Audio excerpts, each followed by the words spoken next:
খারকুল পাতার রেসিপি। খারকুল পাতা নিয়ে নিয়েছি, এখানে হচ্ছে শুকনো লঙ্কা ভেজে নিয়েছি, রসুন ভেজে নিয়েছি, পেঁয়াজ ভেজে নিয়েছি। এবার কড়াইতে কাঁচা সর্ষের তেল দিয়ে আর এটাকে হচ্ছে কালো জিরে ফোড়ন দিয়ে এই খারকুল পাতাটাকে নেড়ে নেবো, নিয়ে তারপর মিক্সিতে পিষে নেবো।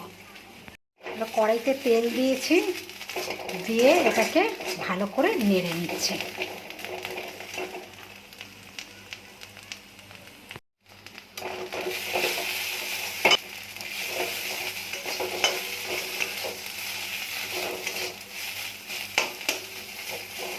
খারকুল পাতা হয়ে এসেছে, এর মধ্যে নুন সামান্য চিনি দিয়ে ভালো করে নেড়ে এবার গ্যাসটা বন্ধ করে দিচ্ছি।